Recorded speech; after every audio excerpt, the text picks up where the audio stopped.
What's up, Arc Junkies? Welcome to show number 257. Damn, 2022 has been a hell of a year. I put out 91 episodes this year, and that's over 5,500 minutes of content, and this show was streamed in over 46 countries.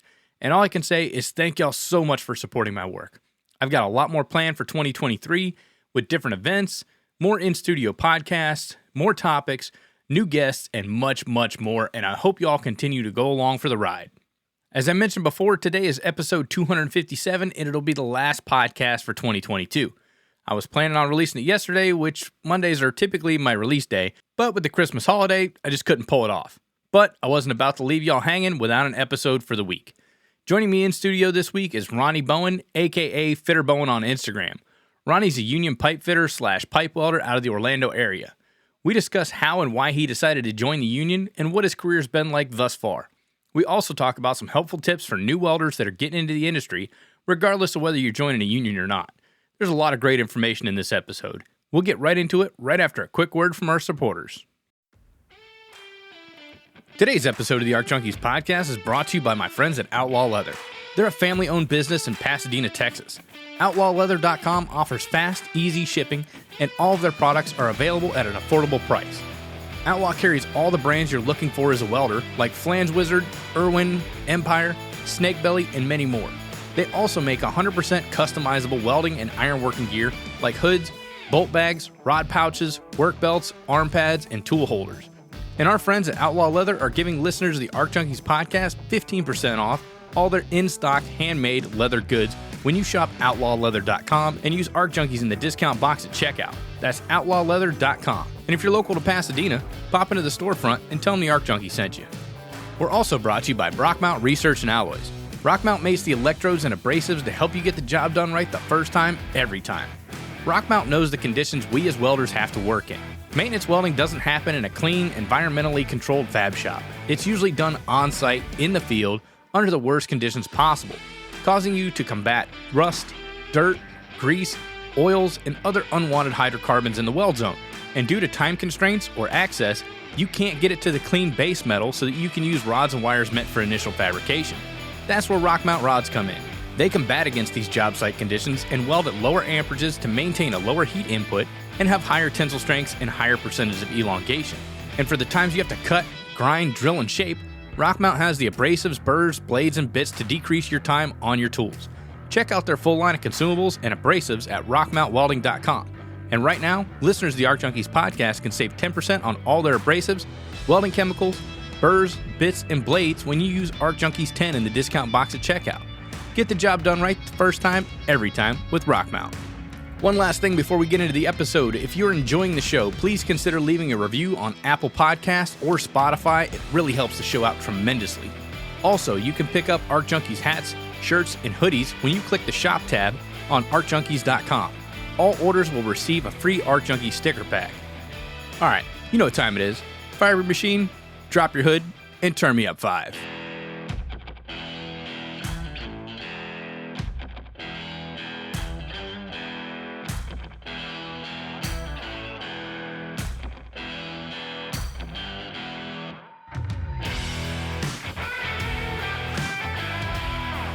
You're listening to the Arc Junkies podcast, helping you make every weld better than your last with each episode. And now your host, Jason Becker.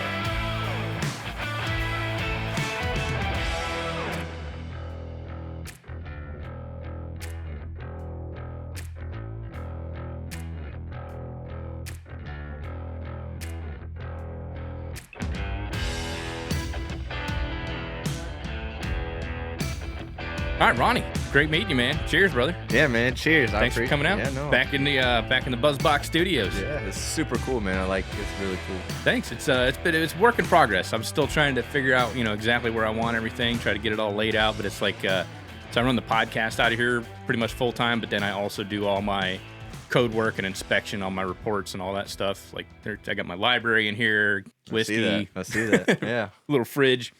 Really just cool, kind of nice little spot to chill out and do the podcast and stuff, especially like when I got guests and stuff coming over. Yeah. Which is becoming a little bit more prevalent. I didn't realize, how close you were. Well, because I'd been following you for a while on Instagram, and then I seen Val in the background in one of your videos, and I was like, holy shit, I know that dude. So he's got to be pretty close. Yeah, Central Florida, man. So yeah, it's really close, probably an hour away. But I appreciate you having me on here, man. This is really, really cool. Thanks, dude. So you work with the Pipe Fitters Union? Yes, I'm with the Pipe Fitters Plumbers HVAC Union in it's local 803. It's out of Orlando. But yeah, that's how I learned the trade. I got it when I was 18. I was green. I knew nothing.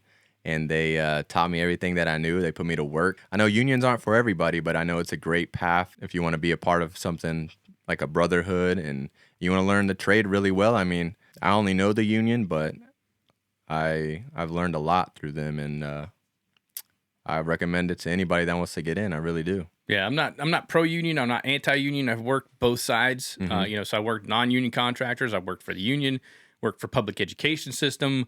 But the union has a lot of benefits that other, like your non-union companies don't provide. Like you got to go through an entire apprenticeship program. You said you got in at 18. Yeah. What did you know about plumbing and pipe fitting and mechanical applications and stuff like that at age 18, fresh out of high school? Yeah, so I knew absolutely nothing. I was pointed in that direction by my grandfather, actually. He was a union plumber, and I wanted to make money, and I didn't want to go to college. I didn't really like school. I graduated high school barely, because I would rather be working and making money. So he said, well, I think you're good with your hands. You might like it, so just try it. So I was like, okay. And I tried it. And yeah, it's a 5-year program. It sounds like a long time, but the 5 years is going to go by regardless, whatever you do. But pretty much you need a high school diploma or a GED, I believe. And that's all. You apply and they interview you in July, and then you start in September. And that's what I did. So I had just turned 18 because I turned 18 in June. So July I did my interview. September started the apprenticeship, and yeah, I knew absolutely nothing. So they taught me pretty much. The first year they teach you about the union and your basic math. The second year they taught me about drawings and how to read blueprint and isometric drawings and a little bit of layout. My third year they taught me more layout. How to lay out piping, on the floor, do takeoffs and stuff like that. And then my fourth and fifth year is where Val comes into play. He taught me how to weld pipe and pass on my weld inserts that I wanted to get. And then at the same time, I'm going to class, it's 2 nights a week for 3 hours. So you go after work. It starts at like 5 to 8. And so, but at the same time, you're going through your classes because it's an apprenticeship program. You're working at the same time. They put you to work, and I was making way more than all my buddies at the time. They were making minimum wage where we were working, and so in every year you make more and more as you get closer to that journeyman certification. And so it's all you're constantly growing and learning, and it's debt free. So to me, it's a no-brainer to do an apprenticeship if you know absolutely nothing and you don't know how to get in and you don't know anybody to get in. I think it's a great route to go. Yeah, I mean the apprenticeship program, it's great because like we were talking about, you don't need to know anything going in. If you already have previous experience, that's awesome. You're just going to pick it up that much quicker. So before, like I did the same thing. I went to the Ironworkers Union, and they go through, the first year safety, and then after that you go through blueprints, and then you go into rigging and structural, and then you go into the welding program. So the Ironworkers Union is a 4-year program. And I want to say it was, when I went through, it was 2 nights a week, probably 4 hours per night. So it wasn't too bad, but I know now they do it a little bit different. So you'll work for 6 months, and then you'll take a week off, and you'll do 5 10s at the hall. So you'll do your classwork for, 5 days a week, 10 hours. Okay. And then boom, right back on your tools. And they'll just do that every 6 months. So it's the time, the hours that you're getting is the same. But you don't find that in like a non-union company. When I worked non-union, it was just, hey, you show up, you work Monday through Friday. You might learn a little bit on the job. It might be right. It might not be. Right. So you can pick up a lot of bad habits that way. And you don't get any certifications along the way. I mean, your employer might, get you certified in welding, but then that company owns your cert. Right. But within any of the unions, you get certified to a process or through whatever. the UA. Through the UA. Yeah. It travels with you everywhere you go, or IWLU for the ironworkers, or whatever union you're with. Right. Whatever certifications you earn, that travels with you. Right. And then you get to move from place to place. Like I had buddies that they'd boom out to Tennessee. They're like, hey man, there's a shutdown coming up. I'm going to boom out to Tennessee. You pack up your stuff, you reach out to the local union, and you say, hey, I want to come up there and work on that job. Yep. And they'll bring you on, and all your certs and skills, it transfers right on over. But that's the good thing about the union, though. Not only is it a brotherhood, but they have connections to the contractors that need union workers. So it's a network through contractors, like you said. They can tell you if there's work in what state. If you want to go here or go there, they can tell you that, hey, this place needs pipe fitters or welders or iron workers or anything, and this is how much they're paying. And it's very easy for you to travel if you want to. You don't have to know somebody specifically in the industry to go from job to job to job. You can reach out to, the hall, and they can be like, hey, is there any work here? They'll look for you, say yeah, and then your certs are through the hall, so then they just send you out there, and then you have to take a test, of course, when you get there. Yeah. But it's a lot easier to, if you want to move around, I feel like it's a lot easier to find work through the union. Yeah, the cool thing was right about the time I left, on the back of my card there was a little QR code or whatever, so you could bring that to a job and that's your dues card, right? That's really what cool. they used to call your book. Right. Back in the day, it used to be a physical book. But now it's on a card. So you take that card to, whatever contractor you're working for, they scan that QR code and it pulls it up. I want to say it's part of Impact. I don't know, it's been a while. But it lists out every single one of your certs. So okay, he's certified for welding. He's got rigging. He's got signalman. He's got That's super cool. OSHA 10, OSHA 30. All my certs were listed out right there on that card. So you can't fake anything because it goes to the National Ironworkers Union database. Right.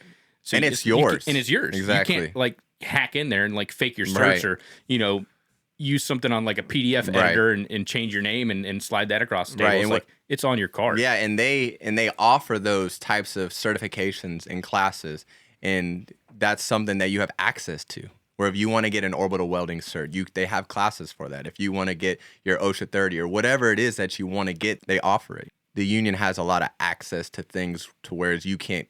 If you didn't know somebody, you couldn't get it. Yeah. But through the union, they are that somebody, and they have connections, and they can help you get what you're looking for. Yeah, that was another cool thing is even after your apprenticeship is over, so you go in, you do your 5 years or 4 years, whatever the case, and new technology comes up or there's a new certification.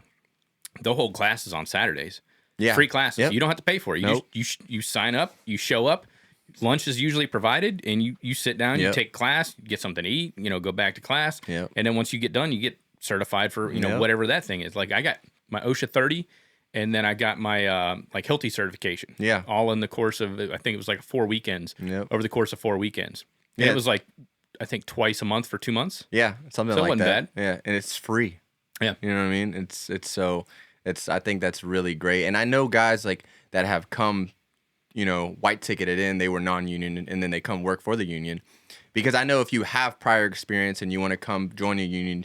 You can take a test and you can get in. That's what we call a white ticket or a ticket winner. And there's nothing wrong with that. But that's the only stories that I can hear because I've never worked non-union. And they tell me their stories non-union of whether it's good or bad or if, it was dangerous and this isn't as dangerous and this and that. So it would be interesting to, work maybe a non-union job just to see how it is.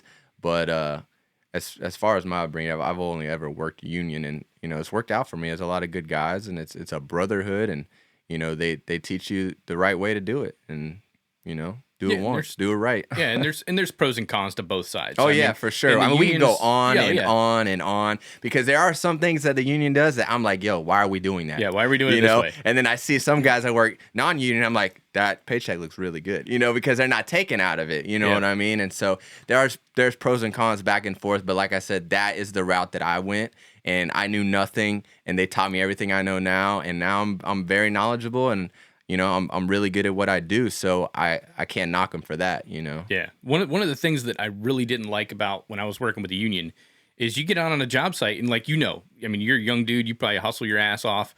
You go out there and work. You're working next to some guy that's just not putting in the same effort. He's there, he's filling a spot, he's a body. You're making the same money. Oh yeah. So you're both at scale because you both finished the apprenticeship program, but he's just like a slug, just dragging ass all day. And it's like, damn, I got to work next to this dude. He's not pulling his weight. It's hard. And he's getting the same amount of money. And that's one thing that pissed me off. Yeah, it's hard, man. And I've always tried to surround myself with people that are really good at what they do because I want to be good. So I try to be around people that are really good. But you do get those guys on those jobs that are just dragging. They got their hands in their pockets. You got to tell them everything. and you're right, they're making the same as you, but I think that, with time, if you invest your time correctly in certain, contractors or in yourself, really, you can keep yourself around, aces. Well, And 100%. you know what I mean? Because people are going to notice. They're gonna be like, okay, he's kind of, he's a slug. He's you can slowing only everything down. you can only blend in for so long. Yeah. And then you get to work them outages, and they're like, "Where's so and so? Oh, he's over there. Yo, we need this done right now." And so, but you gotta work through it, and sometimes you gotta put the team on your back, and you gotta do his work, and just to get the job done. Mm-hmm. You know what I mean? And so I think it's important to, even if you see somebody like that, just if you can't get them rolling, just give them some money and tell him go somewhere else for a little bit, because you're just getting in the way. You're just getting in the way. You're just getting in the way. You know what I mean? So, but yeah, I totally agree with that. So what was your apprenticeship school like? So it was at first, I mean, there's a lot of people. Well, I shouldn't say a lot of people. There was 32 people in my first year apprenticeship class, and there was only a few of us were my age. I was 18. A lot of them were a lot older, and to be honest, they at the time was 2013. So the trades, I feel like they weren't really taken off for the younger generation yet, like my age. So a lot of guys, they were restarting their lives. They were guys, they had, horrible divorce scenarios, or they were getting out of jail, or, these were grown ass men I was around, And so I made a lot of interesting friends, and I learned a lot of things that you're not going to learn from people my age. You're going to learn from people through experiences, but they don't all make it. And it's by the time the fifth year came around and we were done, there was only 5 of us. And so it definitely, I don't necessarily think that the 5-year program is because, it takes that long to learn, because it doesn't. You can teach somebody the stuff that we learned a lot faster. I think it's more of a loyalty thing. Yeah. They want to make sure that you're in it for the long haul. You're going to stay around. Exactly. And so I think it's more of a test of time, not a test of knowledge, because you can learn, the trade fairly quickly. But I think the union wants to see that you're loyal, so they spread it out over 5 years to make sure that you're in it like everybody else. Yeah. But no, it's a great experience. Like I said, the first year they teach you a little bit of math, and I sucked at math. I was horrible. I hated math. That was like the worst subject. And then they're like, "Oh, well, we got to know formulas for pipe fittings and takeoffs and this and that." And it's funny because I hated math growing up because I didn't use it for anything. I'm not talking like basic adding and subtracting. Like I never used the formulas. Like, what am I going to use, these algebra formulas for, or anything like that? Like, it's no use to me. But when you see the formula being used for what you're building, for me, it's stuck. And it's like, okay, I need to remember this because it's going to help me build this. You know what I mean? Whereas before, in high school, growing up in school, I didn't care. Why do I need to know this formula? Like, yeah, I was always like, that asshole in the class. Like, I'd raise my hand and be like, any questions? I raise my hand and be like, when am I ever going to use this? When am I going to use this? When am I going to use it? Exactly, so. But show you the practical application of it and say, hey, if we're going to do a takeoff, or right. we got to, make this 90, and you got to figure out the diameter of the pipe, and how yep. far, how many degrees this is. Yeah. Okay, now it makes sense. Exactly. That's probably something worth memorizing. Exactly. So I might want to grab a Sharpie and write that formula on right. the inside of your hard hat. Yeah, totally. Now you've got it. Not only that, but you will remember it. It will stick in your brain because you're working and you need that. You need that to get the job done. How do I do this? Right. Oh, so yeah, I got a formula for that. Exactly. So once it becomes purposeful, to you, you retain it a lot better, because it means something. But yeah, so that's one thing I would say. If you suck at math and you want to get into it, like, it's okay. Like, I sucked in math too. Like, but once you realize what you need it for, and there's only a few formulas you really need to remember in pipe fitting and in general. I mean, it's good to learn others, but it's not like you're not going to be able to do it, because I hated math. Mm-hmm. I was not good at it. And now I'm really good. I'm really good at math. I'm good at numbers. I'm good at fractions. And I was never good at that. But because you're doing it at work and you're seeing how the numbers equal, tangible things, then it makes sense to you, so. But yeah, the first year was math, and they teach you about the union, and you get sworn in. And then, like I said, the second year, and it's all really friendly. Like everybody is just like you. It's not like there's guys in there that are like, super smart and super, nerdy or anything like that. Like we're all there because we didn't like school. You know what I mean? That's why we're all there. And or we would rather work with our hands or something. So everybody, there's nothing wrong with it. Right. There's nothing wrong with that. So everybody's very like-minded in that sense. Everybody's real friendly and it's fun. And so when you're working together in class, it's not like you're singled out because everybody's learning at the same pace you are and you're all very similar. So, but yeah, the second year was, drawings and isometric drawings and how to read blueprints. And it's never like, we would have tests, but it's not like you're singled out. Oh, you don't know. No, they make sure everybody's caught up because they want you to know. Mm-hmm. They want you to be a part of it, and they don't leave anybody behind, So don't be afraid to ask questions and stuff like that. Well, they want to send you out to work. They want you to be a success so you can go out there and represent the union. Exactly. And, you've got their name on your back when you show up at the job site and be like, who the hell's this guy? Like, he doesn't know his from Shinola. Like, what's he doing here? Right. No, they don't want that. They want you to be up there with everybody else. Right. So that when you go out there, you're a good representation and you're getting the job done. Right. That way, that company calls back to the hall and says, hey, I need 5 more hands out here. Exactly. And what's really good about the way that they teach is their union guys are teaching the classes. Mm-hmm. It's not like we have teachers that aren't in the field teaching. These, like, your teachers, you might even work with them out in the field. And so the way that they teach is more relatable than as if you were to go to like I'm just using this for example, like your professor in college is teaching you. He's teaching you because that's how he was taught to teach you. But the guys teaching you in trade school and through the union, they're teaching you based off of experience and what you're going to experience every day. So there's not like a gap.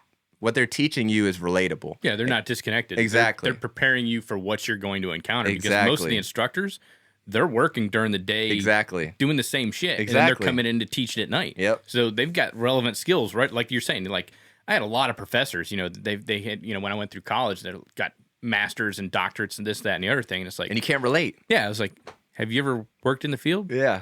No. Why the hell are you up here teaching us how to do that? Exactly. It's like the Richard Roybal. I had him on here for financial management. Yeah. He went to a small business class, and he asked the professor. He's like, how many businesses have you started up and ran successfully? Yeah. Well, none. Well, where the hell do you get the credibility to come in here and teach this shit? Exactly. I've got a master's degree. Right. You got no fucking experience though. Exactly. So that's one of the good things about the teachers through through a trade school, really, or through the union, is that it's relatable, and they're out there doing the same thing you're doing. So everything that they're telling you makes sense. But yeah, my second year was drawings and isometric drawings and blueprints. And then, like I said, my third year was more of a layout and. They teach you how to call in for work? Yeah. It's funny. We were talking about that the other day. And I don't know if it's just me or if it's just the trade, but like when people I know call out of work, they have to come up with some kind of excuse. Whereas, I understand like people come with excuses, like I'm sick or whatever. So my dog fell over or something. It's something, But the way I was brought up through the trade, at least, is guys will call out and they're calling out because they're not coming in. Yeah. It's not, there's no excuse. It's, I'm not coming to work today. You know what I mean? Yeah, you don't have to come up with an excuse. Yeah, there's no excuse. I think I laid out like one time and I called my boss up and I was like, hey dude, I'm not coming in today. And that was it. Yeah. He's like, all right, see you tomorrow. Yeah. And I think that right there is a valuable lesson because it may seem very simple or, maybe childish, but it's very to the point. And that's why you want to be with everything. You don't just, the point is, it doesn't matter why you're not going to be there. The point is you're not going to be there. You're not going to be there. Exactly. Yeah, so just let me know. Yeah. I don't need an excuse. Exactly. Your grandmother's died 3 times It doesn't this year. matter. Like, I don't care. Just tell me you're not coming in so I can, fill that void of what you were supposed to be doing today. Yeah. So that is funny that you said that because that is something I did learn was just being, it's, and I don't know, I don't want to say it's like I don't know. It's not like a trade specific thing, but it's something that I feel like all trades deal with is that, hey man, like, I don't know. It's hard to describe because the mentality and the types of men and women that work in the trade and the blue collar industry, they are different in a sense, but they're almost like the most, practical type of person. A lot of common sense, a lot of common knowledge, and a people person, like a relatable person. Like, I will help you out. Yeah. You know what I mean? Very straight to the point. So we don't beat around the bush. We tell you exactly how it is. And that's another thing that you learn. But I feel like I learned those things because I was so young. I was learning from older men, I would say. Mm-hmm. But yeah, like I said, the apprenticeship is a great way to learn and work at the same time and gain that experience. A lot of places, you go to trade school, you're not getting any working experience. And by the time you go to find a job, well, they're looking for people who have experience. And if you don't have any experience, it's kind of hard to get started into the field that you want to work in, whether it be a welder, electrician, or whatever it is. So going through an apprenticeship where you learn and work at the same time, you're getting the knowledge and the experience. So to me, it's great. But like I said, my third year I did layout. Fourth year is when I got into welding. And then fifth year, you do more welding, and you just kind of, get your certs and get familiar with it. But like I said, you're also doing it in the field. We're welding at work and all this other type of stuff. And I'm sure other schools do it differently, but that's how Local 803 did it. And yeah, I mean, it works out great. Like I said, the 5 years is going to go by anyways. Yeah. So, pick something, stick to it, and finish it, and you'll be happy with the results. I know I am. Like, so what was it like being an apprentice on the job site? So, I mean, school's one thing, but then when you go in as an apprentice on the job site, that's a completely different, completely different way to do things. No, yeah, being an apprentice on the job site, especially a first-year apprentice, being young-looking and being green, which, not knowing anything about the trade. I mean, I knew what some tools were, but I didn't know, like, cut me 6 inches. I'm like, what do you mean cut you 6 inches? They want me to cut the tape measure, cut it, so stuff like that. But there's a lot of, shit talking, and you get messed with a lot. You go looking for stuff that doesn't exist. And, I'll tell you a funny story behind that. I mean, I don't even think it's that funny, but my foreman at the time, he told me to go get some ID10T oil. ID10T, oil. Yes. Okay. And we had ID10T rods. Yeah. So I'm like, all right, so I'll go get some. And we were doing this we were working on these boilers out of the steam park. And so I'm looking in the maintenance shop for oil, and I went to the iron workers looking for oil. I didn't ask nobody at the time. I was just looking for ID10T oil, and I couldn't find it. So then I get the head of maintenance, and I'm like, hey man, this is where it gets funny. I said, hey man, I'm trying to find ID10T oil, and I guess he had never heard that before either. So now he's looking for ID10T oil, right? We can't find it, and so I'm like, okay, cool. Like, I'm not the only one. So we go walking back to my foreman, and I'm like, Rob, we can't find it, man. And he's cracking up because he sees I brought the head of maintenance over. And Rob's like, dude, I got to stop you right there. Then he wrote down ID10T on the table. And he's like, what does that say? It spells out idiot oil. You know what I mean? It was funny, but it made it better because that guy didn't know I was talking about either. But all the time, people say, go get, butt weld couplings and stuff like that. Like, that's not. Get some sky hooks. Yeah, we sky need a hooks. beam stretcher. Right. Arc start. Yeah, arc start. Yeah, you need some arc start. They got me with the ID10T. I had just checked into my MOS school up in Aberdeen, Maryland when I got out of the Marines, or when I was when I got out of boot camp. And my buddy Baker, he's like, hey man, you need to go see Staff Sergeant. You got to fill out an ID10T form. And they got me with that one, man. Hook, line, and sinker. I walked in there, and the Staff Sergeant. So in the military, it's called hazing. Because if you're singling somebody out. Right. I think it's all done in fun. Oh, yeah, totally. So it wasn't mean-spirited. I got a laugh out of it, but the staff sergeant had just gotten done, having having a talk with these young Marines about hazing people. Right. And not 5 minutes later, I walk in looking for an ID10 or ID10T form, and he freaking lost That's it, hilarious. Dude. Yeah, when I remember I was a first-year apprentice, and I come out to the job, and there was another apprentice. I think he was a third-year apprentice, and his name was Ricky. But our foreman, his name was John, and he says, "Hey, Ricky bent 12 rods behind his neck. How many can you do? Welding rods, stick rods." And I was like, 12, huh? I said, I'll do 24. So give me the rods, And I had never seen stick rods at that point. I didn't even know what welding was. And so they gave me the rods, and I put them behind my neck, and I bend them, and immediately I knew it was raw. The flux is broken off. It's going down my shirt and everything. I'm like, oh, okay, I see you guys, you know. And they got me once. But what's real funny is Ricky had done that before me. He had 12, and then I said I did 24. But Ricky didn't see me do it. And then John says, hey, Ricky, Ronnie just did 24. You think you could do 26?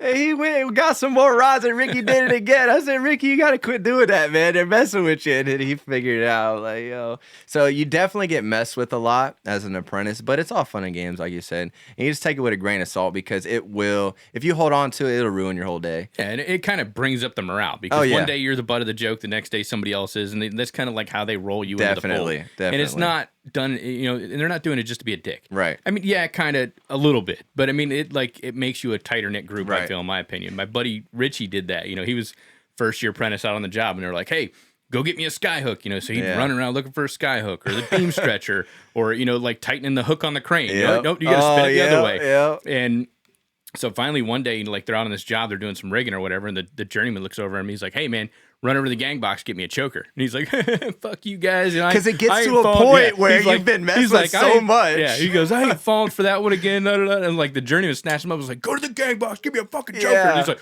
"Oh, this is for real." Okay, yeah. So he like beat feet over there to get like that because they will, you know, they'll be messing with you so much that you don't even know what's real and what's not, you know? And it got to a point like that for me, and I'm like, no, I'm not getting that, you know? And they're like, no, we're serious. I'm like, that's what you said last time, you know?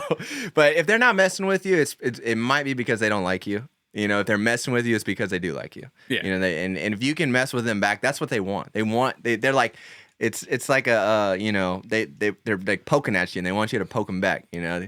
And it's all fun and games, and they're just, like you said, it's just, one day, you know, you're the joke, and the next day somebody else. But it's all fun, but being the apprentice, you do all the hard work. I mean, you're moving the material. If you're, you know, down deep somewhere where it took you guys like 10 minutes to get to up and down scaffolding, and you guys forgot something. Guess what? You got to go get it. You're the one that's you going know what I mean.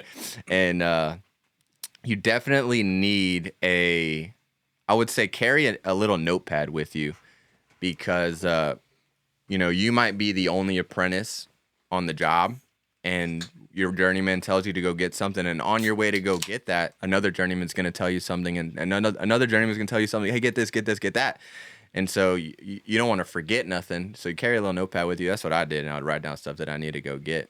But yeah, I mean, you definitely get thicker skin being a young apprentice. You have to. When you get stronger too, because you're the one always going down and getting shit. You have to, because if not, you're just not gonna make it. If you let it get to you every day, you're gonna be very unhappy. You know, so you just take it with a grain of salt, have fun, and just accept that. Yeah, I'm the apprentice, but it's not gonna be like this forever. Mm-hmm. You know, and eventually you're gonna have an apprentice. And that's a great feeling once you get an apprentice, and you know you don't have to do all the labor, you know, because you got all the brains. But and still, even to this day, you know, I'm only 27 years old, and I probably still look like I'm 18, but I have a lot of experience behind my belt, almost 10 years. I have my welding certifications. I've worked power outages. I've worked high stress situations, and I've done a lot of really cool and you know, dangerous things.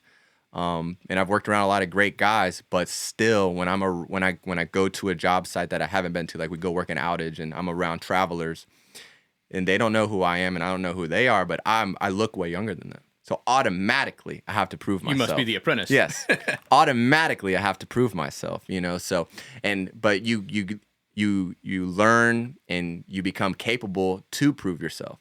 And then once you prove, but that's one of those things of just being young and being in a trade that has been, you know, mostly run by older men. It really is, because for the longest time, even me growing up, everybody's saying, go to college, go to college, go to college. Yep. So you have this gap of age in the trade where it's mostly older men. Yeah, I mean, older men and women. You can look the numbers up. I mean, a couple years ago, the average age of a welder was 55 years old. You know, I mean, and that goes across like welding in general. So that's plumbers and pipe fitters, iron workers, sheet metal workers, like all manufacturing, fabrication, all aspects. Anything. And I'm sure electrical and plumbing and like all the HVAC, you know, it's probably very similar. It's like all trades in general, but we tend to focus more on welding. Right. But yeah, it's a bunch of old dudes. Yeah, it is. And I feel like it's because during that time when they got in, you know, everything was being built, so they needed that, and then after that, I don't know. I mean, I don't know the history aspects of it, but they preached going to college to me, my generation, and stuff like that. So there was a big gap. Yeah. So even that's why I say, even still to this day, I have to prove myself to this older generation because they're not used to seeing young guys out on the trade. And if they do see us, they're like, oh, you're just a millennial, or you're just like, you're a snowflake, or you're on your phone, or whatever, this and that. And so they have this all predetermined, idea of you. So you automatically have to prove yourself. And so, but it's cool that once you get to a certain point like that I'm at, I can prove myself. Yeah. And not only that, I could do it better than you. Some of the guys I could do it better. You know what I mean? So, and then they give you that respect right off the bat once they say, hey, he can hang with us, but definitely being young and in the trades, it's an uphill battle. Yeah, you're going to eat shit for a couple of years. And I try to explain that to the students that come out of the program because it's funny. You get all these students that come through like a welding program and they learn how to weld, they get certified, and they may be top tier awesome in the class. And then you got to let them know, like, once you get out on the site or, once you get an employer, you're probably going to be, like, toting material and, working on a cutlet. You're not going to be out there because even though you did really great in school, they're not going to trust you immediately to walk out there on the job site and go ahead and put that root pass in. Heck no. And I think you got to earn your stripes. You got to go out there and put in the work. Tote the material. And that is the only way. Up. You have to put in the work, the hours. That is the only way, and that's one thing that I love about this trade. There's no shortcut. You cannot buy your way in. You cannot. There's no shortcut. And growing up, I played baseball. I played baseball all through high school, and I broke my leg, and that's part of the reason why I stopped doing good in school, because you needed to do good in school to play sports. But anyways, I was always really good at anything. I grew up surfing, skating. I mean, I was good at. I had good hand-eye coordination. I was just natural. So when I wanted to start welding, I was like, man, I've been good at everything else. Like, I picked this up real quick. And it was the most frustrating thing in the world. And I used to get... It'll humble you real quick. Yes, real quick. And I used to get so mad at Val, because Val's the one that taught me how to weld. And I would watch him, and I would be doing the same exact thing he's doing. You were. Yeah, but my welds are not coming out like his. And I'm like, dude, you're not telling me something. He's like, no, I'm telling you everything. And it's so true that you have to put in the time and the experience to really understand, especially welding. I mean, welding is doing the same thing consistently over a period of time. Exactly. It's all repetition. It's all repetition. So it's not necessary. Okay, like you can strike an arc, but like it's hard to describe, but it's a feeling, and you can't teach a feeling. The only way you can learn a feeling is by doing it over and over and over and over again.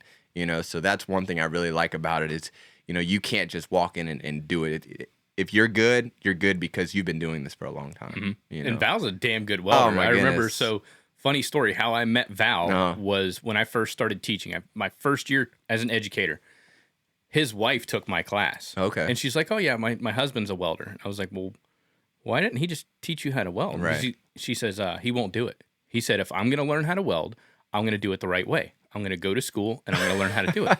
So I was like, okay, no problem. Well, like, fast forward, we get into TIG. Yeah. And, like, that's Val's jam. Oh, like, my he's goodness. A freaking... I don't think I know anybody that's better. And I try to, come up on him all the time. Like, dude, let's do a competition right now. He's always sandbagging me. He'll make it feel like I'm gonna win, and then boom, he pulls something out. I'm like, yo, you never showed me that. Right? So we get into TIG or whatever, and I'm showing her vertical up, and like I'm a huge fan of stringers. So she takes a plate home one night to practice because he's got a whole garage full of shit. Right. And she brings in this weld the next day, and I wasn't on Instagram at this time, so I had never seen a weld like this before. I was like, this is freaking beautiful. This is a work of art. It literally looks like a snake belly, and it's just beautiful. Yeah. It's all shined up. It's got all the beautiful colors. I'm like, how the hell did you do this? Yep. She's like, oh, my husband did that. I was like, can he teach me? I mean, he's damn good. And then she brought him to school one day, and I got to meet him, and then I've been out to their house a couple times. They're both really cool. I went out there, and he was teaching me some stuff on pipe welding and shit. Okay. Yeah, he's really, really good. I have yet to meet somebody that is better than him. And he's super humble, too. Oh, he's super humble. And everything he touches is like a work of art. He's got the Midas touch, man. Yeah. Have you seen his airbrushing? Yes. His sketches? Yes. And digital sketches? Like everything. He's just got like that. He's got that it factor. He's got that. It's definitely some kind of artist trait and that comes in handy, especially with welding, because, you can see a good weld and then you can see a better weld, and then a better, and it's just the small details that you consistently do. Because the second your weld becomes inconsistent, even if it was for one small move you made, that's all you see. Mm-hmm. You know what I mean? So to be consistent the whole way is so important, because it's like if you're looking at a piece of paper and then there's a little black dot on it. You only see the little black dot, so when you're laying down welds, if like Val does, he does all the positions like perfectly, and you couldn't tell if he rolled it out or if he did it in position, and so, but I think that's like an artist thing, but it's definitely an experience thing for sure with welding. I mean, you got to have the experience, you got to put the time in. He's got more than 20 years on me, you know what I mean? Yeah, but it's all hood time. Oh yeah, all hood time, but I'm always trying to get on him and be like, dude, I'm gonna be better Trying than to you catch one up. day. I remember like a couple months ago, like y'all posted something like, Yeah, we did. We were whose working weld together. was better, and it was one side by side. Yeah. But I don't think I ever seen the results. Yeah, and, well, I remember I voted on it. Yeah, I don't know who's it was whose. funny because we were running a bunch of stainless out there, and there's a chemical plant in Zellwood, and then I had the owner of the chemical, or the supervisor, come out and look at the welds, and of course he's like, "No, Val's is better," but he didn't know at the time, but yeah, it's funny because I want to be the best. That's just my attitude. I want to be the best. So I try to be around the people that are best. And luckily, I get to be around Val a little bit. I'm not as much now because he runs work and I run work. So when we do get to work together, it's fun, and I get to learn from him. But I think that, he being around people that have that kind of experience is very important to people that are, coming up into the trade. And it's hard to find people that are really good and been doing it for a long time. It's hard to find that. But you will find that. You just got to keep working. You're going to meet people and you're going to learn stuff from everybody, and all the stuff you learn, you just put together and you create your own technique. And the best thing you can do as a young welder or somebody getting into this industry is go find that gray-haired guy or Yes. that woman or whatever in the shop. Yes. Because they've been doing it, and Oh, my they're goodness. going to make your life so much easier. Yes. If you just listen to them. Don't Yep. try and figure it out on your own if they're willing to freely give that information. Yeah, that's so true. And one of the main things I did, coming up through the trade, was even though I was, doing labor work and stuff like that, anytime the welder or my journeyman was welding, I would put my hood on and I would watch him, because, watching somebody who's really good at what they do and watching them work and watching how you don't realize it, but you're learning, and you're seeing how it's supposed to be done, so you can try and mirror that. And because I see a lot of guys, apprentices, the welder will be fit up or whatever, and they'll be cleaning, or anyways, there's downtime and they're just hanging out and the welder's welding. Well, put your hood on and watch him, anything you can do to absorb anything from somebody that has more experience than you, you should try to do. Yeah.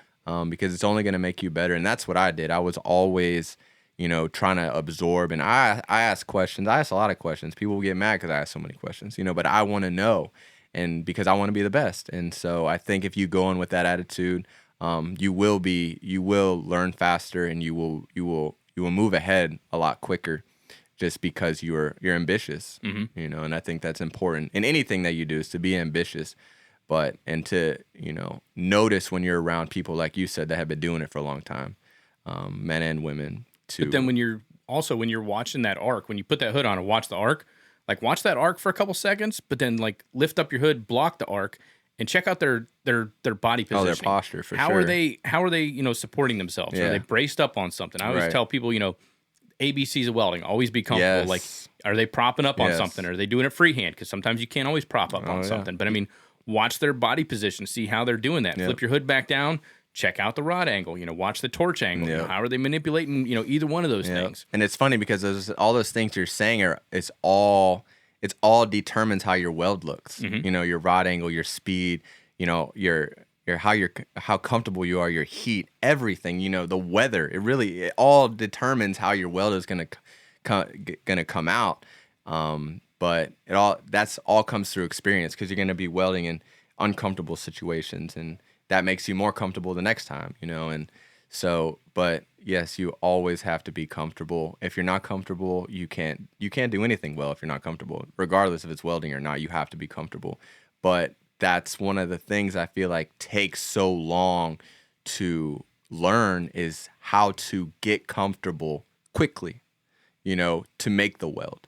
And the only way you're going to learn how to do that is getting put in positions that are uncomfortable. And you have to figure out how to get it done, so the experience, man, that's one thing that you need and you have to have. And that's what I love about this trade is, like you said, there's no shortcuts. You got to put the time in. You got to get the experience. That's the only way you're going to be good. That's the only way you're going to get better.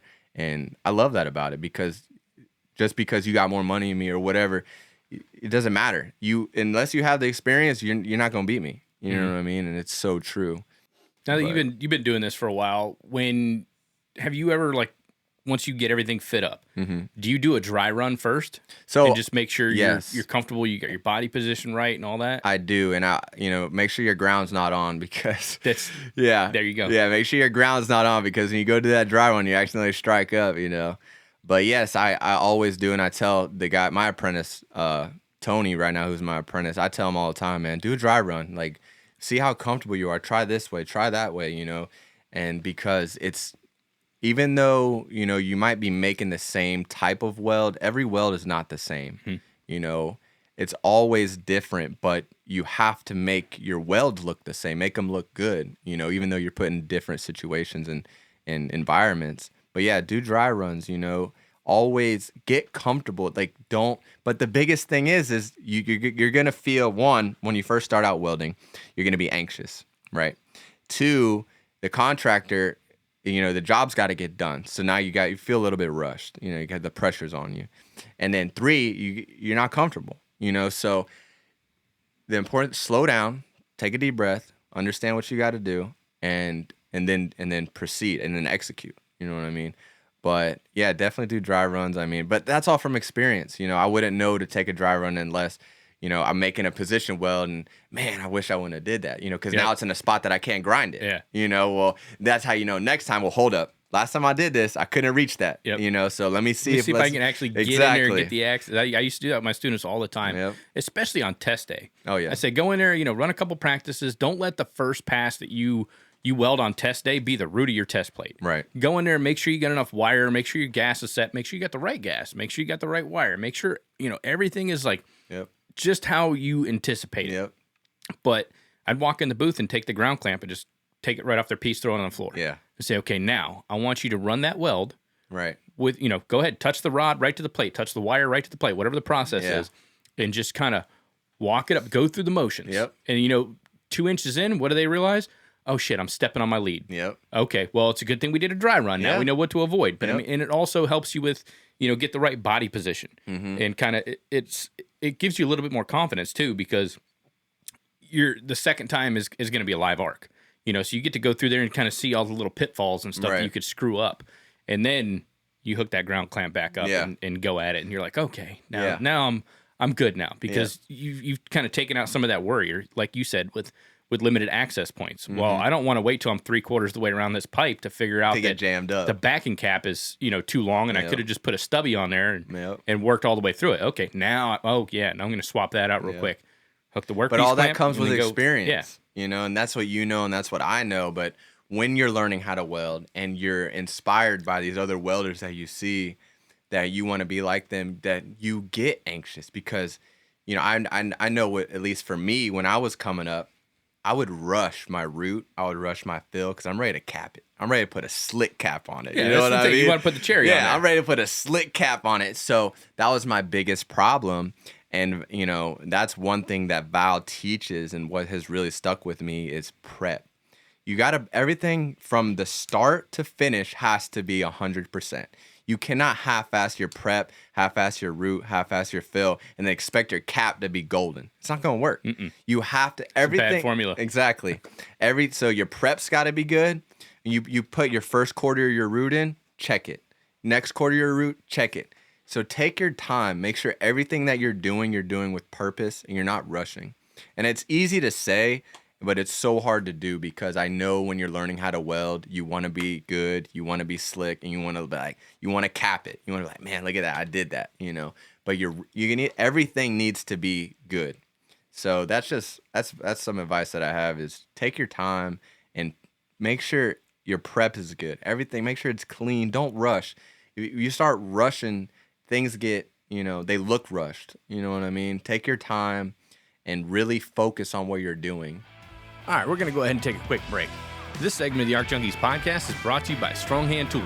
Strong Hand makes awesome tools to help you increase productivity and accuracy and decrease your time. My all-time favorite product that they make is the Rhino Cart that comes with a 66-piece fixturing kit. This table has helped me out quite a bit in my small shop when it comes to organizing and fabrication. Get your Strong Hand table today and save 10% off, plus get free shipping to the lower 48 states right now through the end of the year when you go to stronghandtools.com/promo. We're also brought to you by Everlast Welders. Everlast makes great machines for every skill level and budget. They have a full line of stick, MIG, and TIG welders, as well as multi-process machines like the Storm 215C, which features MIG, stick, and plasma, all in one unit, weighing in at just 68 pounds. If you're starting off in the industry, or you're a hobby welder, or you're running a small business, the Storm is the way to go. And you can get yours today for just $12.29. And make sure to use Arc Junkies in the comment section at checkout when you buy any machine that comes with a stock foot pedal and get that free Nova foot pedal and TIG Torch upgrade. Everlast Welders. Weld mean, weld green. We're also brought to you by O2 Armor. Whether you're working in the shop, at home, or around the yard on the weekends, you're exposed to airborne particulates. Grinding dust, dirt, debris, pollen, etc. And 90% of your breathing is done through your nose. So block these hazards before they get in there with O2 Armor, the concealed nasal filtration system. O2 Armor comes in several different sizes to get the best fit possible and filter particulate matter down to 2.5 microns. Check them out today at o2armor.com and use ArcJunkies10 to get 10% off at checkout. Breathe it in or block it with O2 Armor. Now let's get back into the show. That's one of the things. So I was on the weld.com podcast the other day with Bo, and he asked me, he's like, you know, for anybody looking for information on, like, you know, what's the best information you can give them or best advice for running a route? And prep. Yep. Prep is key. Yeah, prep is 80 key. to 90% of that weld, because if you don't 100%. prep it, and everybody gets to, I want to put that cap on there. I want to put that slick ass cap on there. So I need to hurry up and get this root in. Yep. I'm not going to worry about my fit up. I'm just going to put a root in, put a couple fill passes, and then throw that, you know, because that's all everybody sees. Yep. That's what you flip open Instagram and you're on the weld porn or you know, wherever, and it's like you see that slick ass cap. You're like, that I need to get there. So I need to figure out how to get from A to B in the fastest way. Yep. And the next thing you know, like, they're not taking the mill scale off the plate. Nope. They got the wrong freaking angle or bevel on their plates. Yep. They didn't bother putting a land on there, even though, you know, they're going to blow through the back of it. Gap, who gives a shit? You know, dude, that looks good. You know, and so they like put all this stuff in, and it's like, so true. You can't make chicken soup from chicken shit. No. Like, you've got to like take the time and do the work. Put the prep in there. Like Bob Moffat, man, he's out there. You know, when he sets up a set of pipes, he's out there with a file, even though he's like already, you know, cleaned everything up. He's out there. He'll put his land on with a file, man. You know, he's out there checking it. He's got his level and everything. It does, and that's why he's so good at what he does. That's why a professional or a craftsman is so good at their craft, because you start with step one. You can't just half-ass step 1 through 5. Exactly. And like, you know, come out with a beautiful end product. It's not going to work. And it's so important. That's what I teach my apprentices that come through. It's like, dude, like, you need to start. Prep is everything. You got to prep your pipe. Clean it. Like, I understand the 6010 is going to burn through the paint. I get that. That's not the point, though. Make it like you're doing an x-ray weld. Clean it. Make sure everything is good. And do everything to the best of your ability. You know, don't just, I'm going to do my cap. It's not going to work for you. I promise you. Yeah. You know what I mean? So, yeah, I'll fix it on the next one. Yeah. No. And that's so important. But that's something that you learn through experience, and that you will learn. If you want to lay a slick cap, you will have to prep really well. Yeah. You know what I mean? That's like, the only way. Even with a slick cap, like, if you put in a shit root, you're not going to get a slick cap. No. Like, your root is the foundation of your cap. It's like when you build a building. You don't just go in and start stacking the iron. You got to lay everything out. You got to pour the pads, make sure the concrete's level. Exactly. Because if the concrete's not level, the columns aren't going to be plumb. Yep. You know, so I mean, it's the so same true. thing. It's You so put in a true. shit root and, you know, some half-ass inner passes. You know, you're just like, well, I just need some material in there to lay this. No, that because it's going to follow that puddle. That cap is going to follow every imperfection in the root in the inner passes, everything. Yes. It's gonna everything that you screw up on the root. Yep. It's going to resurface once you put the cap on. Oh, for 100%. And that's like the biggest thing is, but you learn that through experience, and you can tell that to somebody all day who's learning how to weld, but they want to weld and but there's no fast track. It's literally, you have to do, like you said, you got to start from step one. If step one's not good, the rest of it's not going to be good. Yeah. Now, don't get me wrong, because there's a lot of old timers that listen to this podcast too. Yes, you can make corrections as you go once you get the experience. That's what you need. Once you get, so if you got you put in a good route, you got some decent inner passes, you can slick out that cap just by slowing down, speeding up, dropping in some more filler metal. But you need that experience of everything going right a bunch of times before you're like, okay, right? I need to slow down a little bit here, or I got a high spot, so I can just kind of speed up and kind of wash a little bit less wire in there. And that's a big thing is, learning how to weld in school, even through, the union apprenticeship, everything's perfect. The coupons are perfect. The bevel's perfect. Everything, the environment is perfect. Everything is perfect. Then you get out into the field and nothing is perfect. Nothing's perfect. Yeah. Nothing's is square, perfect. Nothing's straight. Nothing's level. Nothing is perfect.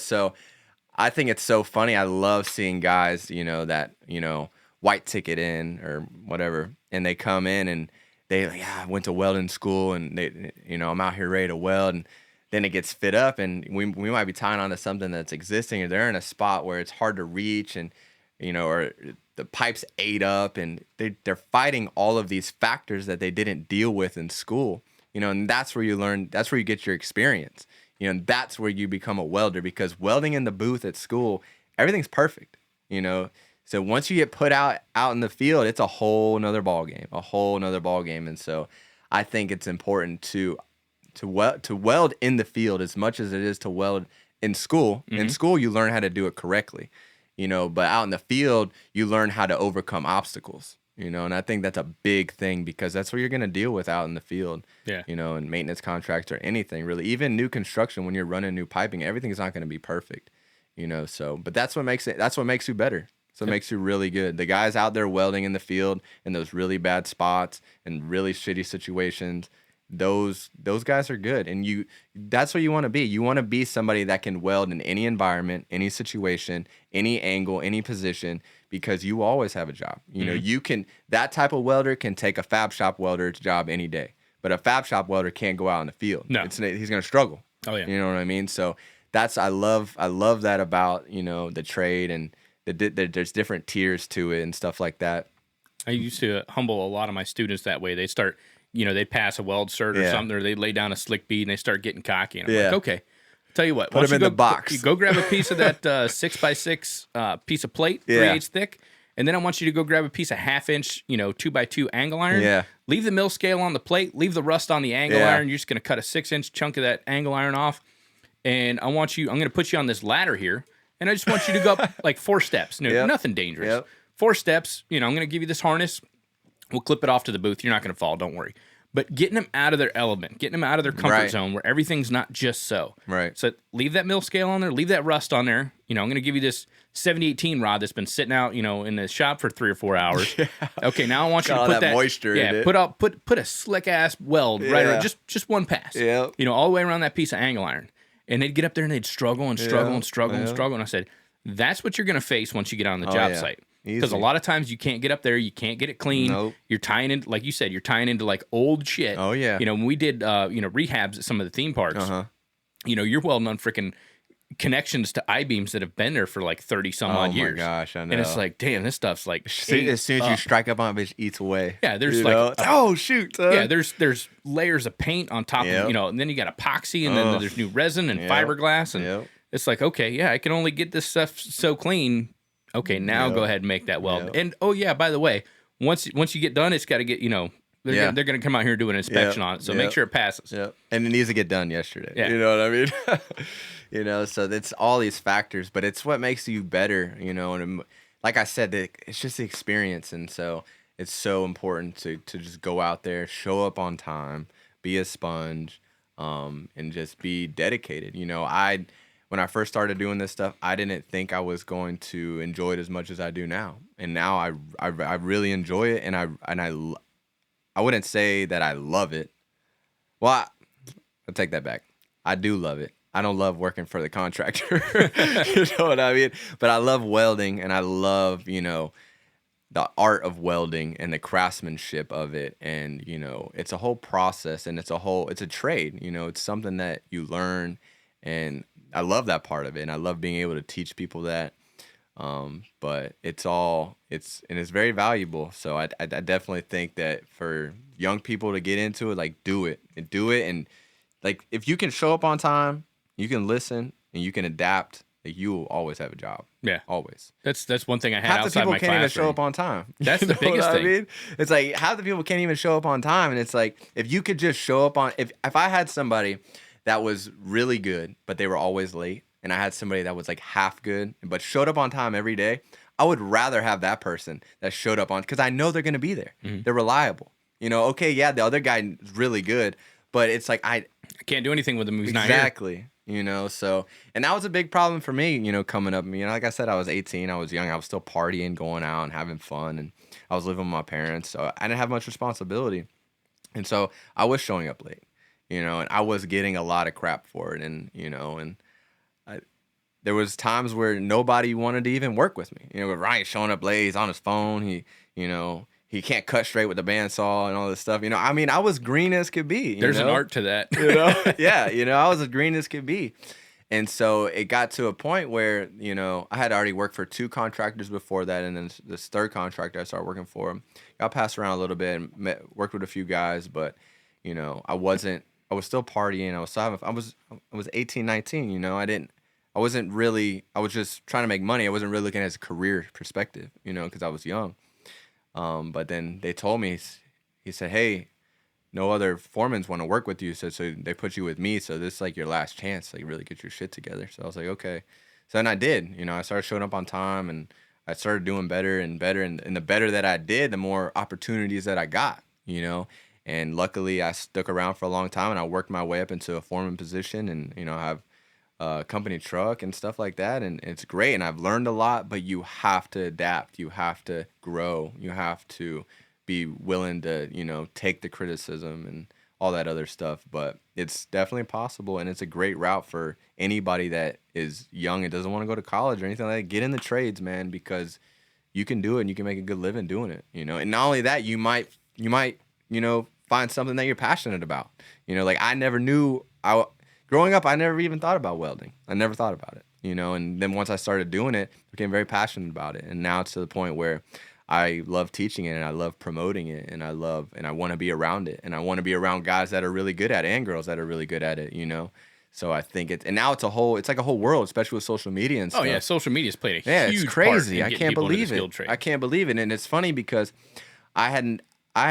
so I go by Fitter Bowen on Instagram, but I started that account a little over a year ago, and it was just to create a digital portfolio for my work, almost like a digital resume, where I could show contractors or people my work. And so to me, I believed I could get a job faster somewhere else if I could show you the work that I've done. Mm-hmm. You know what I mean? So in my mind, that's what I created the account as. And so I started posting my work, and people really started to like it and share it. And I said, wow. And then I realized there was this whole welding community out there that I had no idea about. I had no idea. I had never tapped into it before. And so then I started realizing this and that. And then people started like reaching out to me and asking me to do this and do that. And then it's, now all of a sudden my passion for welding has become a passion to teach people and promote the trade and promote, so it's turned from being a digital portfolio to promoting, the trade and showing people that, hey, this is what we do and this is how we do it. And, if you like it, I want to help you. You know what I mean? I want to help you get involved. I want to help you go down the path that I did, because it's a great path and I'm successful. And I think it's, like, I believe in it. You know what I mean? I've kind of seen that transition with your Instagram account. I've been following you for a while. Like I said, before I knew you were local, I've been following you, and to see, like, now you're doing, like, here's some little tips and tricks. Like right. the deal with, you can't check level because you got a weld in the way. Right. Well, you can throw an 1/8 inch welding rod on either side of that. Now you can, it brings you up an 1/8 over the level, over the welds. Yeah, now you can see exactly, am I level? Right. And that's a lot of the, it's funny because a lot of the tricks that I teach, I learned from the old timers. Yeah. Right. And it's but the like, old timers, they're not on, they're over right. there on Facebook. Exactly. And, I try to get Val. I'm like, dude, get on and put yourself out. He's like, I ain't doing that. He posts his artwork and stuff like that in his welds, but he's not gonna get in front of the camera and be like, all right, guys, this is what we're doing. He's not like that. And he's like, but you're good at that. He's like, so you need to keep doing that. And it's and it's not that like it's not necessarily that I even like to do it. I mean, I do enjoy teaching people, but like, I mean, I will say I don't go through and look at the views or the likes or the comments or anything like that. If there's anything I can help you with, I help you with. But all of it is just to promote the trade, to teach you what I know. So if you run into the same situation, it's easier for you. You don't have to go through all the steps I went through to figure out, oh, well, we could do it like this. When I could just show you, you know what I mean? And I know a lot of old timers actually they do give me, they throw me shade for some. Like, why are you putting our secrets out there and this and that? But at the same, it's not a secret, and not that, but also the way they were brought up, and it's a different time now. Oh yeah, so it's not. They see it as sharing secrets when really the whole world is connected now. So I think I think it's important that I do teach people the tricks of the trade, because I want them. It's only I just want to make people better. And at the end of the day, you're bringing somebody else exactly. up. And that's you're not holding somebody back because if they had this little piece of information, exactly, they could accelerate their career so much faster. It's right. Like, fucking show them. Exactly. It's not. Because I worked with guys like that. I worked with some of the foremans that were like, I'm not going to let you look at the blueprints because if you know how to read the blueprints, you're going to take my job. Those guys crack me up. You need to be a lot fucking better at your job if you're worried about 25-year-old me taking your job at the time. And so the first thing I did when I became a foreman, I grabbed one of the apprentices, man. I was like, I remember Justin. I was like, hey, dude, come here. I'm going to show you how to read the prints. That's awesome. You've got a pretty good idea, but this is this frame line. Here's section A, 7, da-da-da-da. I want you to take the other apprentice over there. You guys are going to go up there and swap these bolts out. Here's the A325 bolts. Here's, the diameter. I'd go through the whole thing and say, take a picture of this. Yeah. And take it up there with you. Yes. And, so I'd bring my apprentices around and show them. You know why? Because at the end of the day, if they get better than me, that's great. That's awesome. That's less work that I have to do. Exactly. If I can walk up to the job site and be like, hey, man, I need you guys to go out there and line out, frame, B12. Right. They can go out there and just take care of it. Yes. And I can go over there and just make sure, hey, hey, you missed this detail right here. Yeah. And just show them. And that's great. That's exactly what I do with my apprentices. But not only is it good for us because it makes our job easier, but it makes them better. Yeah. Makes them better tradesmen and tradeswomen. And the next thing you know, they're bringing other people up because now they have that mentality that, hey, Jason showed me how to do this. So instead of holding on to that information and being afraid to share it, I'm going to share it with the next generation of apprentices. Exactly. And I think that, just like you and like me and a lot of other people that are passionate about the trade, that we're willing to teach you because we want to teach you for the, the positive aspect of it. We're not job scared. We don't care about that. We don't care about, oh, if I show you this, you're going to take my job. I don't care about that. The job is nothing to me. Take my job. I'll get another one. I was looking for a job when I found this one. Exactly. So I could care less about that. But I've been around the guys like you're saying where they won't even show you the blueprints. They won't tell you, the specifics, and they kind of leave you in the dark because those are the people that are job scared, and they're not passionate about. They don't have the skills, right? And somehow they got put in that position that they don't want to lose it, right? But those people also they're not passionate about the trade because if they were, they wouldn't be job scared. They would actually be better at their job, But I remember one guy on the job, and he. He was a funny guy. I actually got along with him, but he told me he would hide all the material on the job, so he was the only one that knew where it was, so that they couldn't fire him. Yeah, I thought that was funny. He thought he was teaching me something. He's like, Ronnie, I'm gonna tell you a trick. He's like, hide the material on the job so only you know where it's at. So hide all the hardware. Yeah. Anytime you see a McMaster car box, roll up on the side. Exactly. Don't tell him where it's at. He's like, you always have a job. You'll be the go-to guy. Yeah, so that was funny. But yeah, I've been around guys like that, and I don't like that. But like you said, I think the guys that are passionate about it, like me, like you, like Val, they want to teach you. They want you to do better. Not only because, like you said, it makes our job easier, but it makes them a better tradesman. And that's what we're about. We're about teaching people. And, I get excited about that. I get excited about, I want to motivate you. I want to make you better. that stuff excites me. Like I like making the videos and stuff like that, and to make glamorize the trade. But I love when I can show you something that makes you go, oh man, that's a good idea. You know what I mean? I love that, because when somebody shows me something like that, I'm like, dude, like you just changed my whole life. You know what I mean? You made my life easier. Yeah. And so I think that's so important for us to teach people, is that, it's like you have a positive impact. You know what I mean? Instead of a negative impact, And because I know how it feels to have that bad taste in my mouth when I'm trying to, somebody wants to hold information from me, or they don't want to tell me something or whatever. And it's like, I'm just trying to help you. You know what I mean? If you don't want to let me help you, like, so that's another thing, is if you're getting into the trade, not necessarily be thinking of the next thing that needs to be done, but don't just stand around and wait for somebody to tell you to do something. Be like, hey man, what are we doing next? What do you need me to do? Like, or ask, hey, how does this work? Or what's going here? Because the more you can get your mind wrapped around what you're doing, not only the faster you're going to learn, but you're going to have ideas. And I'll listen. If you're a first year apprentice, if you're the customer, I don't even care. I'm going to let you know what we're doing, because if you might have an idea that I didn't think about. Because a lot of times the best ideas will come from people that aren't focused on it. Yeah. They'll come from people that are watching. Can't see the forest from where exactly. the trees, yeah. They have the best ideas, and you're like, man, of course you didn't think about that, because you're only thinking about how you were taught. You know what I mean? So I'm always open. I will listen to anybody. I don't care who you are. I'll give you the time of the day. And because maybe you have something good to say. And if you don't, okay, like that doesn't bother me. But I know a lot of guys where I was an apprentice, and I'm like, hey, what about this? I'm like, no, they'd be like, shut up, you don't know what you're talking about. I'm like, okay, yeah. It's like, and then it comes up. Maybe like, I don't know. Told you. Yeah, maybe I don't know what I'm talking about, but like, at least listen to me. At least make me feel like somebody.